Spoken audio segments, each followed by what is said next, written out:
मोनसे सनमान गोनां सासे दैदेनगिरिखौ सासे संग्रामनि नेताखौ जे जानला मोनला बेबायदि मोनसे अपप्रचार खालामनाय बेखौ क'क्राझार जिल्ला UPPLआ जों खुनुदिन गनायनानै लानो हायाखै। गोख्रैनो पिंकु ब्रह्म आरो बिथांनि लोगोफोरखौ हमनानै गोख्रै साजा होनांगौनि थाखाय जोङो दाबि दैखांदों।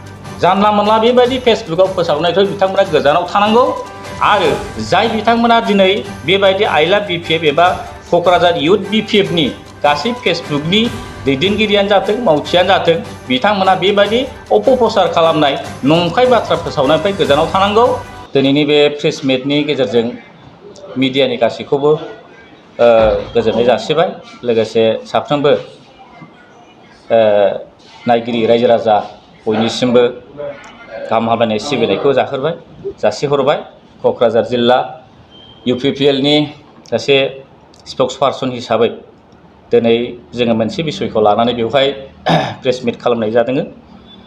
दा बेवहाय बिसेसकै जोंनि अस्त्रनि संग्राम जाय बिथांखौ गबिन्द बसुमतारी होननानै जों मिथियो। दा मानगोनां गबिन्द बसुमतारी बिथांनि सायाव साननैसो सिगां इउथ BPFनि जायनाखि क'क्राझार इउथ BPF आरो आइ लाभ BPF होननाय जे फेसबुक पेजआव जे मानगोनां गबिन्द बसुमतारी बिथांनि सायाव आरजाथावै माखासे बाथ्रा बुंलाबायनानै फोसावनायनि थाखाय जोङो बेखौ निन्दा खालामो। आरो जाय आइ लाभ BPF एबा क'क्राझार इउथ BPF एबा BPFनि जायफोर दा फेसबुक पेजआव दैदेननायफोर पिंकु ब्रह्मजों लोगोसे हयथ' बेवहाय गोबां बिथांनि लोगोफोर थाबावगोन। दा बिथांमोनखौ जों दाबि खालामदों जे बिथाङा सासे संग्रामि नेता गबिन्द बसुमतारी सासे अस्त्रनि संग्रामनि सासे दैदेनगिरि जाय बिथाङानाखि NDBनिबो चेयारमेन गायसनगिरि गाहाय नेहाथारि बिथाङा जाबोदों। बिनि उनाव आथिखाल दायो जे BTR सरकाराव BTR सरकारनि जानानै बिथाङा डिपुटि चिफ दा BTRनि मोनसे सनमान गोनां सासे दैदेनगिरिखौ सासे संग्रामनि नेताखौ जे जानला मोनला बेबायदि मोनसे अपप्रचार खालामनाय बेखौ क'क्राझार जिल्ला UPPLआ जों खुनुदिन गनायनानै लानो हायाखै। दा जे गबिन्द बसुमतारी बिथांखौ आरजाथारै जे बरनाम जे आलमा दैमारिखौ माने दोनखारलांदों गाज्रि बेबहार खालामदों होनलाबायनानै जानला मोनला बुंनायनि थाखाय जों बेखौ निन्दा खालामो जे गोख्रैनो पिंकु ब्रह्म आरो बिथांनि लोगोफोरखौ हमनानै गोख्रै साजा होनांगौनि थाखाय जोङो दाबि दैखांदों। आरो जों मिथिनायाव जे पिंकु ब्रह्म बिथांखौ अलरेडि पुलिसा बिथांनि सायाव सार्च खालामगासिनो दं होननानै जों मिथिदों। आरो बेखौ जों बेनिखायनो बुंनो नागिरदों बा बुंदों जे बिथांनि सायाव गोख्रै नायबिजिरनानै तदन्त खालामनानै बिथांखौ जे उसित मोनसे साजा बे साजाखौ होनांगौ होननानै जों दिनै दाबि दैखांगोन। मानोना दिनै गबिन्द बसुमतारी बायदि सासे सनमान गोनां सासे नेता दैदेनगिरि बिथांखौ जोंनि दैदेनगिरिफोरा गावसोरनि पलिटिकेल मोनसे लाबालाब जे बेखौ आदाय खालामनो थांदोंमोन।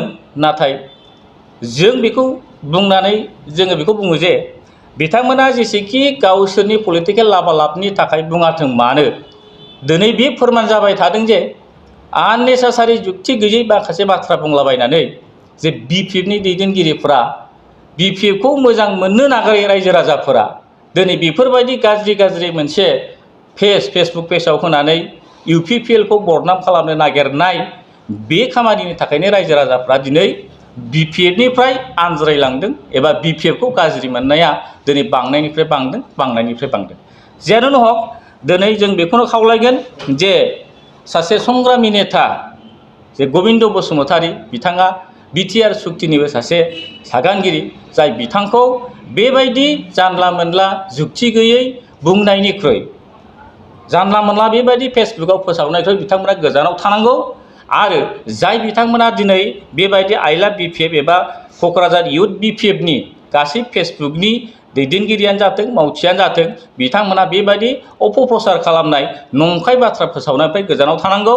आरो बिनि थाखाय बिथांमोनहा दिनै जों जे दाबिखौ खालामदों जे प्रसासना बिथांमोनखौ गोख्रै एरेस्ट खालामनानै हमनानै जेरैबायदि साजा होनांगौ सास्ति होनांगौ बेखौ जोंनि आफादनिफ्राय दलनिफ्राय क'क्राझार जिल्ला UPPLनि आङो स्पक्स पार्सन हिसाबै बिथांमोनखौ दाबि खालामो जे बिथांमोना गोख्रैनो साजा मोननांगौ।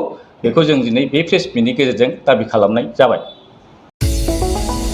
चिराङाव सावस्रि सिबिथायनि थाखाय मोनसे मोजां फाहामथायनि राहाखौ लानानै फैदों SD क्लिनिकआ। आथिखालाव सुबुंनि देहायाव नुजाथिबाय थानाय डायबिटिस बेरामनि थाखाय मोजां फाहामथाय होयो SD क्लिनिकआ। चिरां जिल्लानि SBI काजलगाव ब्रान्चनि लांगोनायाव फसंनाय SD क्लिनिकआव डायबिटिस बेरामनि अनगायैबो फाहामथाय होबावगोन लिभारनि जेंना आरो माखासे सरासनस्रा बेमारफोर। बे SD क्लिनिकआव डायबिटिस बेरामनि फाहामथायखौ होगोन जर'खा फाहामगिरि डक्टर समिक देबा। नोंथांमोना फुं आरो मोनाबिलि समावबो बे क्लिनिकआव फाहामथाय लानो हागोन। डक्टर, लेबरेटरि, मुलि, ECG सिबिथायनि खाबुफोरखौ बे SD क्लिनिकआव मोनजोबगोन। जुदि SD क्लिनिकआव रायजो राजाफ्रा गाव गावनि देहायारि जेंनाखौ फाहामथाय लानोबा नैबे मबाइल नम्बर 7002293924 एबा 9954687236 आव थोंजों मुं थिसननो हागोन।